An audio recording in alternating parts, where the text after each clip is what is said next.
जब इंसान इस दुनिया में पैदा होता है तो उसकी जिंदगी का एक मकसद होता है। हर इंसान बचपन से जवानी और फिर बुढ़ापे की तरफ बढ़ता है। लेकिन एक सच्चाई ऐसी है जिसे कोई भी इंसान टाल नहीं सकता, और वह है मौत। मौत इस दुनिया की सबसे बड़ी हकीकत है। आज तक जो भी इंसान इस दुनिया में आया है उसे एक दिन इस दुनिया को छोड़कर जाना पड़ा है। लेकिन क्या आपने कभी सोचा है कि मौत के बाद क्या होता है? जब इंसान की सांसें रुक जाती है, जब उसका दिल धड़कना बंद कर देता है, जब लोग उसे कब्र में दफना देते हैं, तो उसके बाद क्या होता है? क्या सब कुछ खत्म हो जाता है, या फिर असली जिंदगी उसी के बाद शुरू होती है? इस्लाम हमें बताता है कि मौत के बाद इंसान एक ऐसी दुनिया में जाता है जिसे बरज़ख की दुनिया कहा जाता है। बरज़ख एक ऐसी दुनिया है जो इस दुनिया और क़यामत के दिन के बीच मौजूद है। जब इंसान मर जाता है तो उसकी रूह इसी दुनिया में चली जाती है और वही रहती है जब तक क़यामत का दिन नहीं आ जाता। लेकिन यह दुनिया कैसी है? क्या वहाँ दिन और रात होते हैं? क्या वहाँ इंसान को दर्द या सुकून महसूस होता है? क्या वहाँ इंसान अकेला होता है? इन सारे सवालों के जवाब बहुत ही हैरान कर देने वाले हैं। मौत का पहला लम्हा। जब इंसान की मौत का वक्त करीब आता है तो सबसे पहले मलकुल मौत यानी मौत का फरिश्ता उसके पास आता है। अगर वह इंसान नेक होता है तो उसके पास रहमत के फरिश्ते आते हैं। उनके चेहरे बहुत ही नूरानी होते हैं और उनके हाथों में जन्नत का कफन और खुशबू होती है। लेकिन अगर इंसान गुनहगार होता है तो उसके पास अजाब के फरिश्ते आते हैं। उनके चेहरे बहुत डरावने होते हैं और उनके साथ जहन्नम की आग की बदबू होती है। फिर मलकुल मौत उस इंसान की रूह को उसके जिस्म से निकालते हैं। अगर वह इंसान नेक हो तो उसकी रूह बहुत आसानी से निकल जाती है, जैसे पानी का कतरा मशक से बाहर निकल जाता है। लेकिन अगर वह गुनहगार हो तो उसकी रूह बहुत तकलीफ के साथ निकलती है। यह लम्हा इंसान की पूरी जिंदगी का सबसे मुश्किल लम्हा होता है। रूह के निकलने के बाद क्या होता है? जब इंसान की रूह उसके जिस्म से निकल जाती है तो फरिश्ते उसे अपने साथ लेकर आसमान की तरफ जाते हैं। अगर वह रूह नेक इंसान की हो तो आसमान के दरवाजे उसके लिए खोल दिए जाते हैं। फरिश्ते कहते हैं, यह फलां इंसान की पाक रूह है। फिर अल्लाह के हुक्म से उस रूह को वापस जमीन की तरफ भेज दिया जाता है, क्योंकि इंसान को आखिरकार कब्र में ही वापस जाना होता है। यही वह जगह है जहां से बरज़ख की जिंदगी शुरू होती है। कब्र, बरज़ख का दरवाजा। जब इंसान को कब्र में दफनाया जाता है और लोग वहां से चले जाते हैं, तब असली परीक्षा शुरू होती है। हदीस में आता है कि जब लोग कब्रिस्तान से वापस लौटते हैं तो मरने वाला इंसान उनके कदमों की आवाज भी सुन सकता है। और फिर अचानक कब्र में दो फरिश्ते आते हैं। उनका नाम है मुनकर और नकीर। उनका रूप बहुत ही डरावना होता है। वे इंसान को उठाकर बैठाते हैं और उससे 3 सवाल पूछते हैं। 1, तुम्हारा रब कौन है? 2, तुम्हारा दीन क्या है? 3, तुम्हारे नबी कौन है? अगर इंसान ने दुनिया में सच्चे दिल से ईमान लाया होगा तो वह इन सवालों का सही जवाब दे देगा। लेकिन अगर उसने सिर्फ दिखावे के लिए ईमान का दावा किया होगा तो वह इन सवालों का जवाब नहीं दे पाएगा। और यहीं से शुरू होती है बरज़ख की असली जिंदगी। बरज़ख की दुनिया कैसी है? कब्र में इंसान को वही मिलता है जो उसने दुनिया में किया होता है। अगर उसने नेक काम किए होंगे तो उसकी कब्र जन्नत के बागों में से एक बाग बन जाएगी। लेकिन अगर उसने गुनाह किए होंगे तो उसकी कब्र जहन्नम के गड्ढों में से एक गड्ढा बन जाएगी। कभी कभी इंसान की कब्र इतनी तंग हो जाती है कि उसकी पसलियां एक दूसरे में घुस जाती है। लेकिन नेक इंसान की कब्र इतनी बड़ी कर दी जाती है कि जहां तक उसकी नजर जाती है वहां तक रोशनी और सुकून होता है। यही है बरज़ख की जिंदगी की शुरुआत। पार्ट 2 में हम बताएंगे बरज़ख की दुनिया में रूहें कैसे रहती है। क्या मरने वाले लोग एक दूसरे से मिलते हैं? कब्र का सुकून और कब्र का अजाब। और ये सच्चाई आपको हैरान कर देगी। बरज़ख की दुनिया में रूहें कैसे रहती है? जब इंसान को कब्र में दफन कर दिया जाता है और मुनकर नकीर के सवालों का जवाब दे दिया जाता है, तब शुरू होती है बरज़ख की असली जिंदगी। यह वह दुनिया है जो हमारी आंखों से छिपी हुई है। हम इस दुनिया को देख नहीं सकते, लेकिन यह बिल्कुल हकीकत है। बरज़ख की दुनिया में इंसान की रूह उसी हालत में रहती है जैसा उसने दुनिया में काम किया होता है। अगर इंसान नेक होता है तो उसकी रूह को बहुत सुकून मिलता है, लेकिन अगर वह गुनहगार होता है तो उसकी रूह को तकलीफ और बेचैनी का सामना करना पड़ता है। नेक इंसान की रूह के साथ क्या होता है? जब कोई नेक इंसान मरता है तो उसकी रूह को फरिश्ते बहुत इज्जत और सम्मान के साथ लेकर जाते हैं। हदीस में आता है कि जब नेक इंसान की रूह आसमान की तरफ जाती है तो फरिश्ते कहते हैं, यह बहुत पाक रूह है, यह फलां इंसान की रूह है जो दुनिया में अल्लाह की इबादत करता था। फिर आसमान के दरवाजे उसके लिए खोल दिए जाते हैं। अल्लाह के हुक्म से उस रूह को वापस जमीन की तरफ भेज दिया जाता है और उसकी कब्र को जन्नत के बागों में से एक बाग बना दिया जाता है। उसकी कब्र में खुशबू होती है, रोशनी होती है और सुकून होता है। कब्र का सुकून। नेक इंसान की कब्र इतनी बड़ी कर दी जाती है कि जहां तक उसकी नजर जाती है, वहां तक सुकून और रोशनी होती है।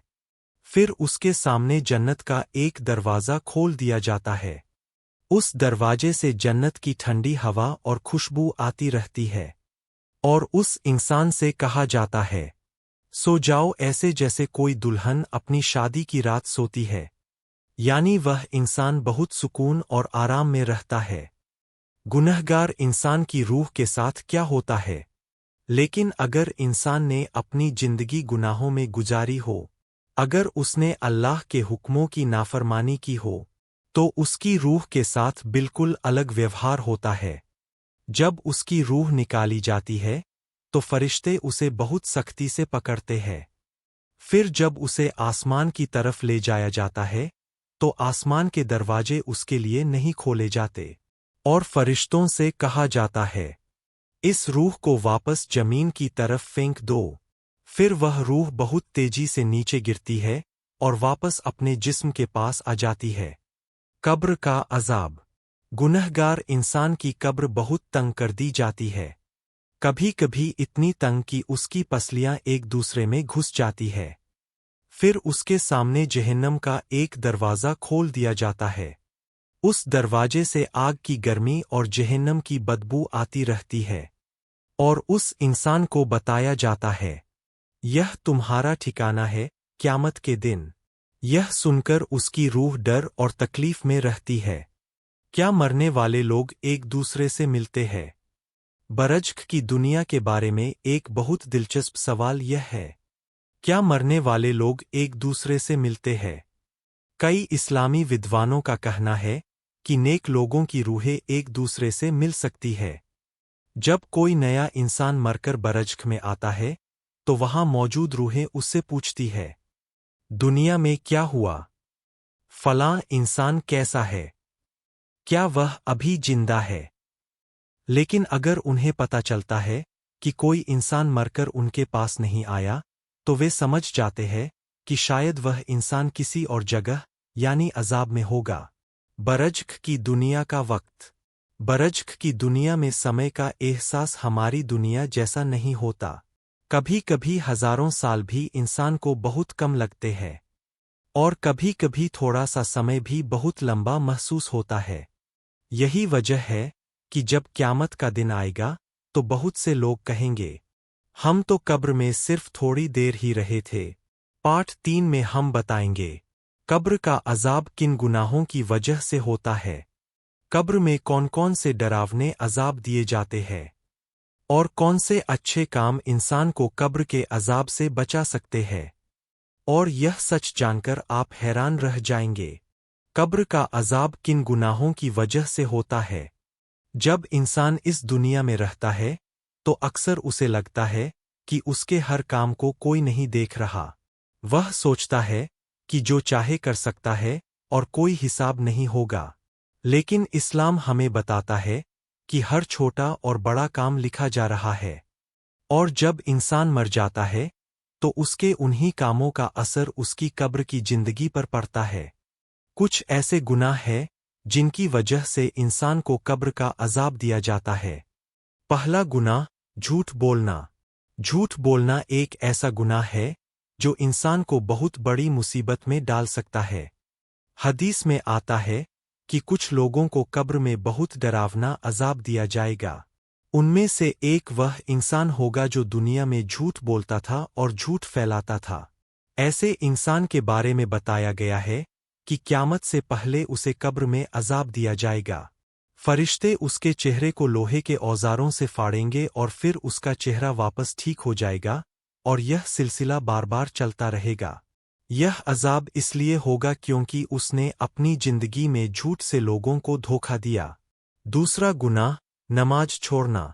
नमाज इस्लाम का सबसे अहम फर्ज है। यह अल्लाह और बंदे के बीच का सबसे मजबूत रिश्ता है। लेकिन अगर कोई इंसान जानबूझकर नमाज को छोड़ देता है तो वह बहुत बड़ा गुनाह करता है। कुछ हदीसों में बताया गया है कि ऐसे लोगों को कब्र में सख्त सजा दी जाएगी। उनके सिर पर बार बार भारी पत्थर गिराया जाएगा। हर बार सिर टूट जाएगा और फिर वापस ठीक हो जाएगा, और यह सजा लगातार चलती रहेगी। यह इसलिए होगा क्योंकि उसने दुनिया में अल्लाह की इबादत को नजरअंदाज किया। तीसरा गुनाह, चुगली और बदनामी। कुछ लोग ऐसे होते हैं जिन्हें दूसरों की बुराई करने में मजा आता है। वे एक इंसान की बात दूसरे तक पहुंचाते हैं ताकि झगड़ा और नफरत पैदा हो। इसे इस्लाम में चुगली कहा जाता है। हदीस में आता है कि दो लोगों को कब्र में अजाब दिया जा रहा था। नबी ने बताया कि उनमें से एक इंसान चुगली करता था, यानी लोगों के बीच फसाद फैलाता था। चौथा गुनाह, नापाकी से न बचना। इस्लाम में सफाई को बहुत महत्व दिया गया है, लेकिन कुछ लोग पेशाब या गंदगी से खुद को साफ रखने में लापरवाही करते हैं। हदीस में बताया गया है कि एक इंसान को कब्र में अजाब इसलिए दिया जा रहा था क्योंकि वह पेशाब की नापाकी से नहीं बचता था। यह एक छोटा सा काम लगता है, लेकिन अल्लाह के यहाँ इसकी बहुत अहमियत है। कब्र का सबसे डरावना अजाब। कुछ रिवायतों में बताया गया है कि कब्र में एक बहुत ही डरावना अजाब भी हो सकता है। एक बहुत बड़ा सांप या अजगर गुनहगार इंसान को डसता रहता है। उसका जहर बहुत खतरनाक होता है। यह अजाब तब तक चलता रहता है जब तक क़यामत का दिन नहीं आ जाता। यह सुनकर इंसान का दिल कांप उठता है, लेकिन उम्मीद भी है। अल्लाह सिर्फ सजा देने वाला नहीं है, वह बहुत रहम करने वाला भी है। अगर इंसान अपनी जिंदगी में तौबा कर ले, अगर वह अपने गुनाहों पर पछतावा करे, अगर वह अल्लाह से माफ़ी मांग ले, तो अल्लाह उसके गुनाह माफ़ कर सकता है और उसकी कब्र को सुकून की जगह बना सकता है। पार्ट 4 में हम बताएंगे कौन कौन से अच्छे काम इंसान को कब्र के अजाब से बचाते हैं, कौन सी सूरह कब्र की हिफाजत करती है, और कौन सा अमल कब्र को जन्नत का बाग बना देता है। और यह बातें हर मुसलमान को जरूर जाननी चाहिए। रात पूरी तरह से उतर चुकी थी। मस्जिद के आंगन में हल्की हल्की हवा चल रही थी।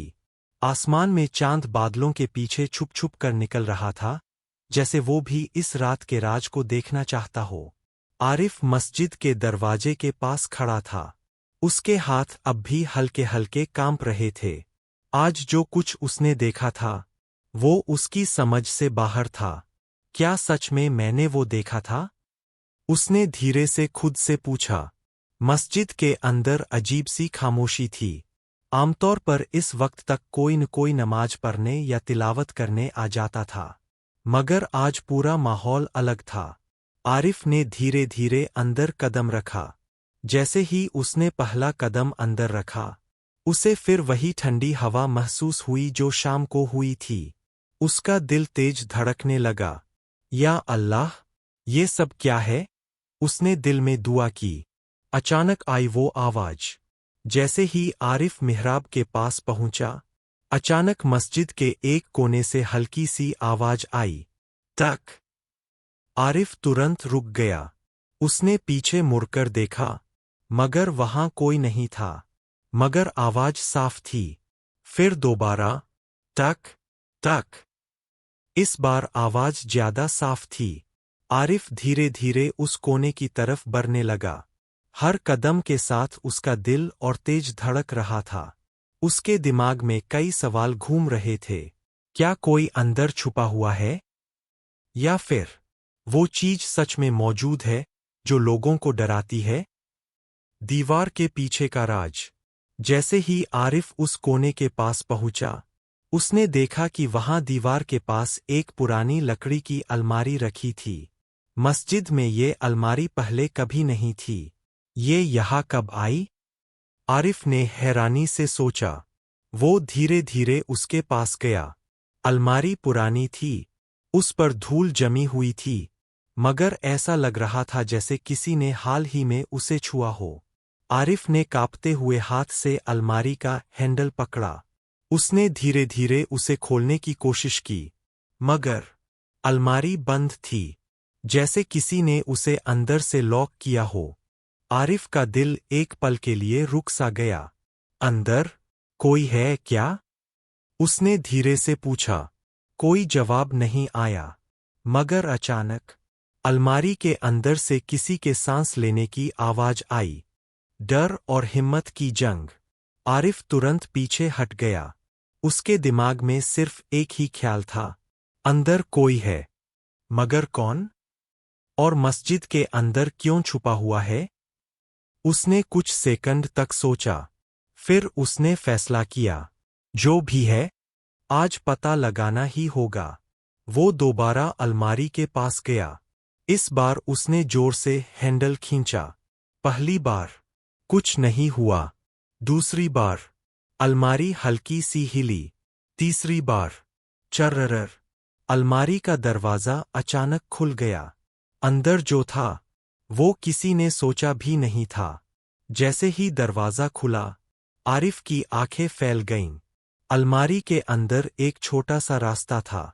एक गुप्त दरवाजा, जो मस्जिद की दीवार के पीछे जा रहा था। अंदर पूरी तरह अंधेरा था, मगर नीचे सीढ़ियां दिख रही थीं। ऐसा लग रहा था जैसे कोई तहखाना हो। आरिफ कुछ सेकंड तक वहीं खड़ा रह गया। मस्जिद के नीचे तहखाना? उसे याद आया, गांव के बुजुर्ग कभी कभी कहते थे कि ये मस्जिद बहुत पुरानी है और इसके नीचे कुछ पुराने कमरे बने हुए हैं, मगर किसी ने उन्हें कभी नहीं देखा। आज पहली बार वो रास्ता उसके सामने था। नीचे जाने का फैसला। आरिफ के सामने दो रास्ते थे। पहला, वो वापस चला जाए और किसी को बता दे। दूसरा, वो खुद नीचे जाकर देखे कि वहां क्या है। उसका दिल डर से भरा हुआ था, मगर उसकी जिज्ञासा उससे भी बड़ी थी। उसने मोबाइल निकाला और उसकी टॉर्च ऑन की। फिर उसने गहरी सांस ली। बिस्मिल्लाह। और वो धीरे धीरे सीढ़ियों से नीचे उतरने लगा। अंधेरे में छुपी वो चीज। जैसे जैसे वो नीचे जा रहा था, हवा और ठंडी होती जा रही थी। सीढ़ियां बहुत पुरानी थीं। हर कदम पर आवाज आ रही थी, कटक कटक। नीचे पहुंचते ही उसने टॉर्च आगे की तरफ घुमाई, और जो उसने देखा, उसके होश उड़ गए। कमरे के बीचों बीच एक पुरानी लोहे की जंजीर जमीन से बंधी हुई थी, और उस जंजीर के पास जमीन पर कुछ अजीब निशान बने हुए थे। ऐसे निशान जो किसी इंसान ने नहीं बनाए थे। आरिफ धीरे धीरे आगे बढ़ा। तभी अचानक पीछे से किसी ने उसका नाम पुकारा। आरिफ। उसका दिल जैसे सीने से बाहर निकलने वाला था। वो धीरे धीरे पीछे मुड़ा, मगर वहां कोई नहीं था। मगर आवाज फिर आई, इस बार और करीब से। आरिफ, तुम यहां क्यों आए हो? तहखाने का असली राज। आरिफ अभी भी उस अंधेरे तहखाने में खड़ा था। उसकी टॉर्च की हल्की रोशनी कमरे में घूम रही थी। लोहे की जंजीर, अजीब निशान और चारों तरफ डरावनी खामोशी। अभी कुछ ही पल पहले किसी ने उसका नाम पुकारा था, आरिफ, मगर वहां कोई दिखाई नहीं दे रहा था। उसका दिल तेज धड़क रहा था। उसने धीरे से आवाज लगाई, कौन है? सामने आओ। कुछ सेकंड तक पूरा कमरा बिल्कुल शांत रहा। फिर अचानक कमरे के दूसरे कोने से हल्की सी आहट आई, जैसे कोई धीरे धीरे चल रहा हो। आरिफ ने तुरंत टॉर्च उस तरफ घुमाई, मगर वहां सिर्फ दीवार थी, और दीवार पर वही अजीब निशान बने हुए थे, रहस्यमयी निशान। आरिफ धीरे धीरे दीवार के पास गया। उसने देखा कि दीवार पर कुछ गोल और टेढ़े मेढ़े निशान बने हुए थे, ऐसे निशान जो उसने पहले कभी नहीं देखे थे। ऐसा लग रहा था जैसे किसी ने उन्हें बहुत साल पहले बनाया हो। दीवार के पास एक पुरानी लकड़ी की मेज भी रखी थी। उस पर धूल जमी हुई थी, मगर उसके ऊपर एक पुरानी किताब रखी हुई थी। आरिफ ने टॉर्च पास ले जाकर देखा। किताब बहुत पुरानी थी। उसका कवर फटा हुआ था, मगर उस पर कुछ अजीब सी लिखावट बनी हुई थी, ऐसी भाषा जिसे आरिफ समझ नहीं पा रहा था। पुरानी किताब का रहस्य। आरिफ ने धीरे से किताब उठाई। जैसे ही उसने उसे खोला, अचानक कमरे में हवा तेज हो गई। टॉर्च की रोशनी हल्की हल्की कांपने लगी। उसका दिल डर से भर गया। किताब के अंदर अजीब अजीब चित्र बने हुए थे, कुछ गोल निशान, कुछ अजीब चेहरे, और कुछ ऐसे चिन्ह जो बिल्कुल उसी तरह के थे जैसे दीवार पर बने थे। आरिफ समझ गया कि यह किताब और दीवार के निशान आपस में जुड़े हुए हैं। मगर सवाल यह था, यह सब मस्जिद के नीचे क्यों छुपाया गया था? अचानक हुआ वो हादसा। जैसे ही आरिफ ने किताब का अगला पन्ना पलटा, अचानक उसके पीछे बहुत तेज आवाज आई, धड़ाम। आरिफ घबराकर पीछे मुड़ा, और उसने देखा कि ऊपर जाने वाला दरवाजा बंद हो चुका था। अब वह तहखाने में अकेला फंस चुका था। उसका दिल डर से कांपने लगा। या अल्लाह! उसने घबराकर दरवाजे की तरफ दौड़ लगाई। उसने दरवाजा खोलने की कोशिश की, मगर दरवाजा बिल्कुल नहीं खुला। डरावनी सच्चाई। जैसे ही आरिफ वापस मुड़ा, उसकी टॉर्च की रोशनी अचानक कमरे के बीचों बीच पड़ी, और इस बार वह चीज दिखी जो पहले वहां नहीं थी। लोहे की जंजीर के पास जमीन पर एक काला साया खड़ा था। उसका कोई साफ चेहरा नहीं था, सिर्फ एक काली आकृति। आरिफ की सांसें रुक गईं। उसने धीरे धीरे पीछे हटना शुरू किया, मगर वह साया हिलने लगा, और धीरे धीरे उसकी तरफ बढ़ने लगा। कमरे की हवा अचानक और ठंडी हो गई। फिर उसी साये से आवाज आई, धीमी मगर साफ आवाज, तुमने वो चीज खोल दी जो बंद रहनी चाहिए थी। आरिफ के हाथ से किताब गिर गई, और उसी पल कमरे की सारी लाइटें बुझ गईं। अब पूरा तहखाना अंधेरे में डूब चुका था। काला साया और तहखाने का रहस्य। पूरा तहखाना अब अंधेरे में डूब चुका था। आरिफ की टॉर्च अचानक बंद हो गई थी। चारों तरफ सिर्फ गहरी खामोशी थी और ठंडी हवा। उसका दिल इतनी तेज धड़क रहा था कि उसे खुद अपनी धड़कन की आवाज सुनाई दे रही थी। कुछ सेकंड तक वह वहीं खड़ा रहा। फिर अचानक अंधेरे में वही आवाज दोबारा गूंजी, धीमी मगर डरावनी, तुमने उसे जगा दिया। आरिफ का शरीर कांप उठा। उसने घबराकर पूछा, क्या? कौन है वहां? कुछ पल तक कोई जवाब नहीं आया।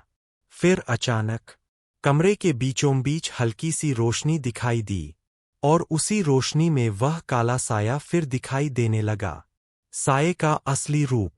अब वह साया पहले से थोड़ा साफ दिखाई दे रहा था। उसका शरीर इंसान जैसा था, मगर चेहरा धुंधला था, जैसे धुएं से बना हुआ हो। वह धीरे धीरे आरिफ के करीब आने लगा। हर कदम के साथ कमरे की हवा और ठंडी होती जा रही थी। आरिफ पीछे हटने लगा। उसने डरते हुए पूछा, तुम कौन हो? साया कुछ पल के लिए रुक गया। फिर उसने जवाब दिया, मैं वो हूं जिसे इस जगह में बहुत साल पहले बंद किया गया था। आरिफ की सांस रुक गई। बंद किया गया था? उसने हैरानी से पूछा। पुरानी कहानी। साया धीरे धीरे बोलने लगा। बहुत साल पहले इस गांव में एक आदमी रहता था जो काली ताकतों का इस्तेमाल करता था। लोग उसे जादूगर कहते थे। वह लोगों को डराता था, उन्हें नुकसान पहुंचाता था। गांव के लोग उससे बहुत परेशान हो चुके थे। आखिरकार एक दिन गांव के बुजुर्गों और आलिमों ने मिलकर उसे रोकने का फैसला किया। उन्होंने उसे पकड़कर इस मस्जिद के नीचे बने तहखाने में कैद कर दिया और उसके साथ उसकी सारी काली किताबें और चीजें भी यहीं बंद कर दी गईं। किताब की गलती। साया धीरे धीरे आरिफ के करीब आया। उसने जमीन पर गिरी हुई किताब की तरफ इशारा किया। जब तुमने उस किताब को खोला तो उस कैद की हुई ताकत का दरवाज़ा भी खुल गया। अब आरिफ को समझ आया कि उसने बहुत बड़ी गलती कर दी थी। उसके हाथ कांपने लगे। मैं तो बस देख रहा था, उसने घबराकर कहा। अचानक हुआ हमला। अचानक कमरे में तेज हवा चलने लगी। दीवारों पर बने निशान हल्की हल्की चमकने लगे और जमीन पर पड़ी लोहे की जंजीर खुद ब खुद हिलने लगी। खर खर। साया अचानक जोर से बोला, अब बहुत देर हो चुकी है। आरिफ का दिल डर से जम गया। क्यों? उसने कांपती आवाज में पूछा। साया धीरे से बोला, क्योंकि वह अब आजाद हो चुका है। तहखाने में जागी हुई चीज। जैसे ही साये ने यह कहा, कमरे के दूसरे कोने से एक बहुत भारी आवाज आई, जैसे कोई बहुत बड़ी चीज हिल रही हो। गुर्रर। आरिफ ने डरते हुए उस तरफ टॉर्च घुमाई और जो उसने देखा, उसे देखकर उसका खून जम गया। अंधेरे के कोने में दो लाल चमकती आंखें दिखाई दे रही थीं और वह चीज धीरे धीरे उसकी तरफ बढ़ रही थी। लाल आंखों वाली चीज का रेहे से आरिफ अब पूरी तरह डर के मारे जम गया था। उसने लाल आंखों वाली उस चीज को देखा और महसूस किया कि वो कोई इंसान नहीं है। वो कुछ ऐसा था जिसे उसने पहले कभी नहीं देखा। साया और लाल आंखें दोनों एक साथ कमरे में मौजूद थे और धीरे धीरे उसकी तरफ बढ़ रहे थे। आरिफ का दिल धड़कता जा रहा था। उसकी सांसें रुक सी गई थीं। क्या तुम इंसान हो? उसने कांपते हुए पूछा। साया ने गहरी आवाज में कहा, मैं इंसान नहीं हूं। मैं उस काले जादू की ताकत हूं जिसे बहुत साल पहले बंद किया गया था और अब तुमने उसे आजाद कर दिया है। आरिफ के हाथ कांपने लगे। उसने पीछे हटने की कोशिश की, मगर तहखाने का दरवाज़ा अभी भी बंद था। अंधेरे में पीछा लाल आंखों वाली चीज धीरे धीरे उसकी तरफ बढ़ रही थी। कमरे की हवा अचानक और ठंडी हो गई। हर कदम पर ऐसा महसूस हो रहा था कि जमीन हिल रही है। आरिफ ने टॉर्च ऊपर उठाई और उसने देखा कि जंजीरें अपने आप हिल रही है। दीवारों के निशान चमकने लगे हैं और किताब की पन्नियां खुद ब खुद फड़फड़ा रही है। साया ने गहरी आवाज में कहा, अगर तुम जल्दी से कुछ नहीं करोगे तो यह तहखाना तुम्हारे लिए जन्नत नहीं बल्कि डर का घर बन जाएगा। आरिफ डर से कांपते हुए पीछे हटता गया। उसने जल्दी से अपने दिमाग में सोचा कि कैसे इस खतरे से बचा जाए। पुराने अलिम की याद। आरिफ ने अचानक याद किया कि उसके दादा ने उसे बचपन में कुछ बातें बताई थीं। अगर कभी कोई अंधेरी ताकत तुम्हारे सामने आए तो अल्लाह का नाम लेकर उसका सामना करो। सिर्फ नाम ही तुम्हें बचा सकता है। आरिफ ने गहरी सांस ली। फिर उसने जोर से कहा, बिस्मिल्लाह, अल्लाह के नाम पर मैं तुम्हारा सामना करता हूं। लाल आंखों वाली चीज अचानक रुकी और साया भी थम गया। कमरे में एक अजीब सी खामोशी फैल गई। पहली जीत। आरिफ ने महसूस किया कि उसने कुछ काम किया है, लेकिन अभी पूरा खतरा टला नहीं था। साया और लाल आंखें अभी भी कमरे में मौजूद थीं, जैसे ये उसे टेस्ट कर रही हों कि क्या वह सच में तैयार है या नहीं। आरिफ ने किताब उठाई और ध्यान से उसे पढ़ने की कोशिश की। जितना पढ़ा, उतना उसने समझा कि यह किताब और यहाँ का तहखाना केवल डर और जादू का केंद्र नहीं है, बल्कि यह सही और गलत का टेस्ट भी है। पार्ट 8 में हम बताएंगे आरिफ कैसे इस तहखाने से बाहर निकलेगा, लाल आंखों वाली चीज का असली मकसद क्या है, और तहखाने की किताब के रहस्य से क्या खुलासा होगा। तहखाने का रहस्य और आरिफ की जंग। आरिफ अब पूरी तरह से डरा हुआ था। लाल आंखों वाली चीज उसके सामने धीरे धीरे बढ़ रही थी। साया अभी भी उसके आसपास मंडरा रहा था। आरिफ ने किताब को ध्यान से देखा। किताब में अजीब निशान और पुराने जादू के संकेत थे। जितना पढ़ता गया, उतना उसे समझ आया कि यह सिर्फ डर और शक्ति का खेल नहीं है, बल्कि ये तहखाने में कैद काले जादू और बरज्क की दुनिया के राज का केंद्र है। अल्लाह के नाम का असर। आरिफ ने याद किया कि उसके दादा ने कहा था, अंधेरी ताकत का सामना करने का सबसे बड़ा हथियार सिर्फ अल्लाह का नाम है। उसने गहरी सांस ली और जोर से बोला, बिस्मिल्लाह, अल्लाह के नाम पर, मैं तुम्हारे सामने खड़ा हूं। जैसे ही उसने यह कहा, लाल आंखों वाली चीज पीछे हट गई। साया भी थोड़ी दूरी पर खड़ा हो गया। कमरा हल्का रोशन हो गया और हवा की ठंडक थोड़ी कम हुई। आरिफ ने महसूस किया कि उसका साहस और अल्लाह का नाम ही उसकी सबसे बड़ी ताकत बन गया है। किताब का रहस्य खुलता है। आरिफ ने किताब को ध्यान से पढ़ना शुरू किया। उसे अब समझ आ रहा था कि किताब में लिखा था कौन कौन से जादू और ताकतें बरज्क के साथ जुड़ी है, कौन से कर्म इंसान को कब्र में सुकून देते हैं, कौन कौन से गुनाह कब्र में अजाब का कारण बनते हैं। आरिफ ने महसूस किया कि यह किताब सिर्फ जानकारी की किताब नहीं, बल्कि बरज्क और कब्र के रहस्यों का मार्गदर्शन थी। साया का असली मकसद। आरिफ ने गौर किया कि साया कभी कभी डर दिखा रहा था, लेकिन वह उसे सीधे नुकसान नहीं पहुंचा रहा था। साया की आवाज में अब हल्की सी बदलाव आई। अगर तुम सही रास्ता चुनो, तो तुम्हें नुकसान नहीं होगा, लेकिन अगर तुम डर से भागे, तो यह जगह तुम्हारे लिए कभी नहीं छोड़ेगी। आरिफ ने समझा कि यह सिर्फ टेस्ट है। साया और लाल आंखों वाली चीज उसे डराने के लिए है, ताकि वह अपने डर को पार करे और सही रास्ता खोजे। बाहर निकलने की कोशिश। आरिफ ने किताब में लिखी हिदायतों को याद किया।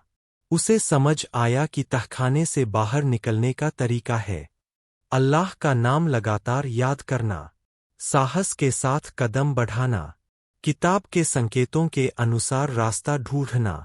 आरिफ धीरे धीरे पीछे मुड़ते हुए तहखाने का रास्ता ढूंढने लगा। साया और लाल आंखों वाली चीज उसे पीछा कर रही थी, मगर अब उसे रोक नहीं पा रही थी। पहला कदम सफलता की ओर। जैसे ही आरिफ ने पहली सीढ़ी चढ़ी, कमरे की हल्की रोशनी उसके लिए मार्गदर्शन बन गई। साया और लाल आंखें थोड़ी दूरी पर रह गईं। आरिफ ने महसूस किया, अगर मैं डर के बजाय सही हिम्मत दिखाऊं, तो मैं इस जगह से बाहर निकल सकता हूं। और इसी सोच के साथ उसने अगले कदम बढ़ाया। पार्ट 9 में हम बताएंगे आरिफ का सामना आखिरी बार लाल आंखों वाली चीज से, तहखाने से सुरक्षित बाहर निकलने का तरीका, और उसके अनुभव से वह बरज्क और मौत के रहस्यों को कैसे समझता है। आरिफ का आखिरी सामना। आरिफ अब तहखाने के आखिरी कमरे में पहुंच चुका था। साया और लाल आंखों वाली चीज उसके सामने खड़ी थी। कमरा पूरी तरह अंधेरे में था, बस उसकी टॉर्च की रोशनी और किताब की हल्की चमक थी। साया ने गहरी आवाज में कहा, अब आखिरी मौका है। डरोगे तो यह जगह तुम्हें कभी नहीं छोड़ेगी। आरिफ ने साहस जुटाया।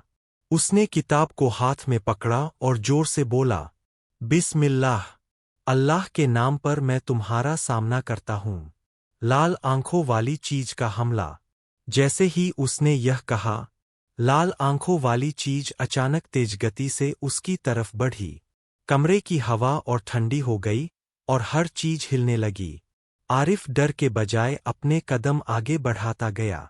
वह किताब में लिखे संकेतों को याद करता रहा और अल्लाह का नाम लगातार दोहराता रहा। साया ने जोर से कहा, तुम जानते हो, अगर तुम डर जाओ तो सब खत्म हो जाएगा। लेकिन आरिफ अब डरने वाला नहीं था। उसने गहरी सांस ली और तेजी से आखिरी दरवाजे की तरफ बढ़ा। किताब के रहस्य का उपयोग। आरिफ ने किताब में लिखे संकेतों को ध्यान से पढ़ा। लाल आंखों वाली चीज को केवल अल्लाह के नाम की रोशनी ही रोक सकती है। किताब में कहा गया था कि साहस और विश्वास ही इस अंधेरी ताकत को बेअसर कर सकते हैं। आरिफ ने टॉर्च की रोशनी और अपनी आवाज का इस्तेमाल करते हुए धीरे धीरे कमरे के दूसरे कोने में बढ़ा। लाल आंखें उसे फॉलो कर रही थीं, लेकिन अब उनकी गति धीमी हो गई थी। आखिरी दरवाजा। आरिफ ने तहखाने के आखिरी दरवाजे को देखा। यह दरवाजा बेहद पुराना था, मगर उसके सामने एक हल्की रोशनी का मार्ग दिखाई दे रहा था। साया ने गहरी आवाज में कहा, यह तुम्हारा आखिरी टेस्ट है। अगर डरोगे, यह दरवाजा कभी नहीं खुलेगा। आरिफ ने गहरी सांस ली। फिर उसने तेजी से दौड़ लगाई और दरवाजे को पकड़ लिया।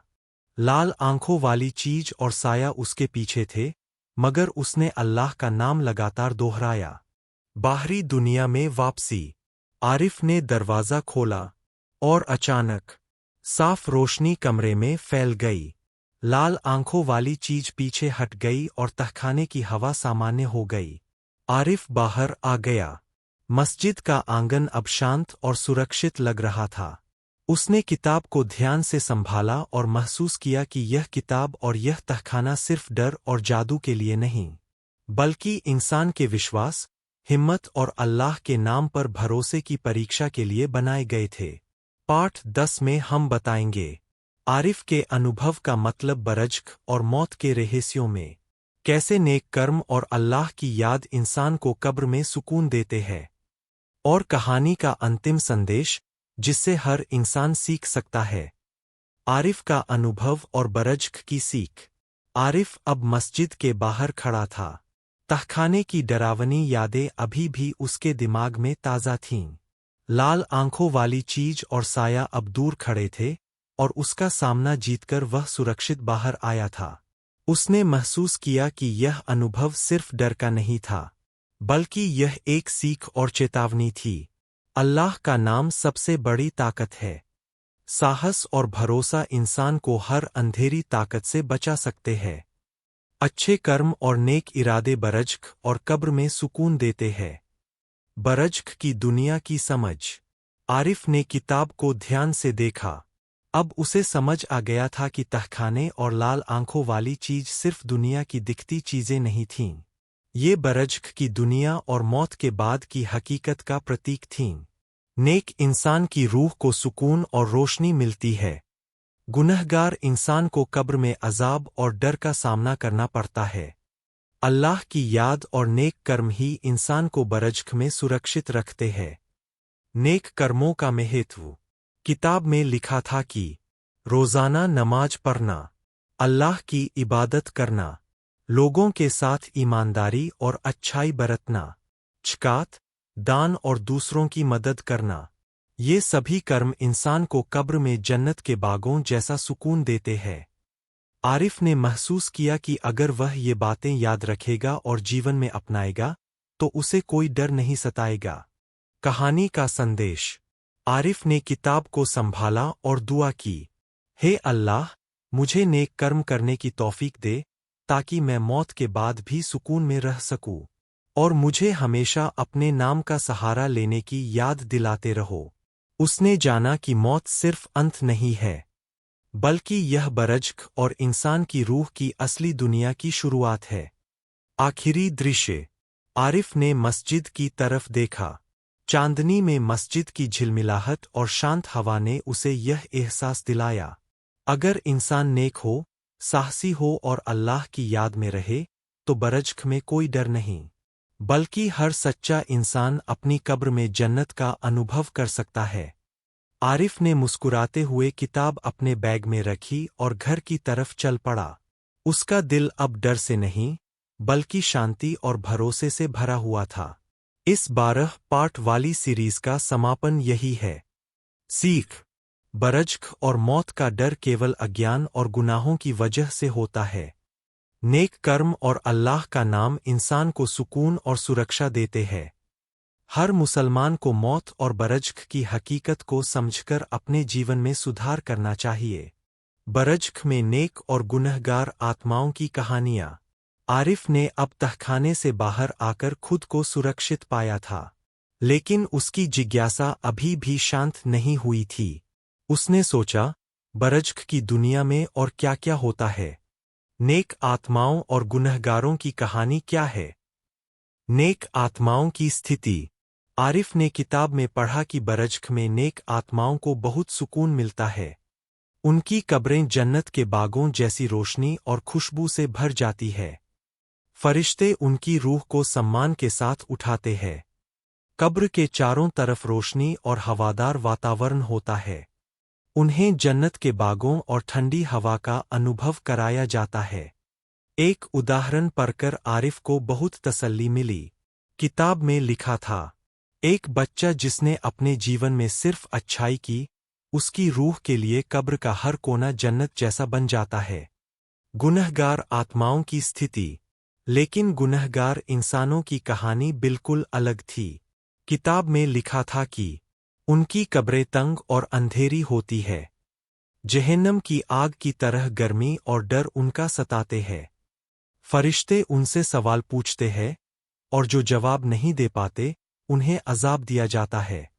आरिफ ने महसूस किया कि हर छोटा या बड़ा गुनाह उनकी रूह के लिए भारी पड़ता है। बरज़ख में मुलाकात। किताब में एक और बात लिखी थी, बरज़ख में आत्माएं कभी-कभी एक दूसरे से मिलती है। नेक लोग एक दूसरे से बातें कर सकते हैं, पर गुनहगार डर और अजाब में उलझे रहते हैं। आरिफ ने यह पढ़कर समझा कि बरज़ख सिर्फ अकेलापन और डर की जगह नहीं है। यह इंसान के कर्मों और उसके नैतिक फैसलों का परिणाम है। साया और लाल आंखों वाली चीज का असर। आरिफ ने किताब में यह भी पढ़ा कि तहखाने में मिली लाल आंखों वाली चीज और साया उन गुनहगार आत्माओं का प्रतीक थे। लाल आंखें डर और अजाब को दर्शाती है। साया इंसान के अंदर के डर और कमजोरी को बाहर लाने के लिए मौजूद है। आरिफ ने महसूस किया कि डर का सामना करने और अल्लाह का नाम लेने से ही आत्मा सुरक्षित रह सकती है। इंसान के लिए सीख। आरिफ ने किताब से यह सीखा, नेक कर्म इंसान की रूह को सुकून और सुरक्षा देते हैं। गुनाह आत्मा को तंग और डरावनी जगह में डालते हैं। अल्लाह का नाम और विश्वास इंसान की सबसे बड़ी सुरक्षा है। बरज़ख का अनुभव इंसान को मौत और उसके बाद की दुनिया की तैयारी कराता है। पार्ट 12 फाइनल कंक्लूजन में हम बताएंगे पूरी सीरीज का अंतिम संदेश और सीख, बरज़ख और मौत के रहस्यों का सारांश, और इंसान कैसे अपनी जिंदगी में बदलाव लाकर बरज़ख में सुकून पा सकता है। बरज़ख और मौत की पूरी सीख। आरिफ अब पूरी तरह समझ चुका था कि यह अनुभव सिर्फ डर और रहस्य का नहीं था। यह बरज़ख और मौत की हकीकत को जानने और जीवन में सुधार लाने का एक रास्ता था।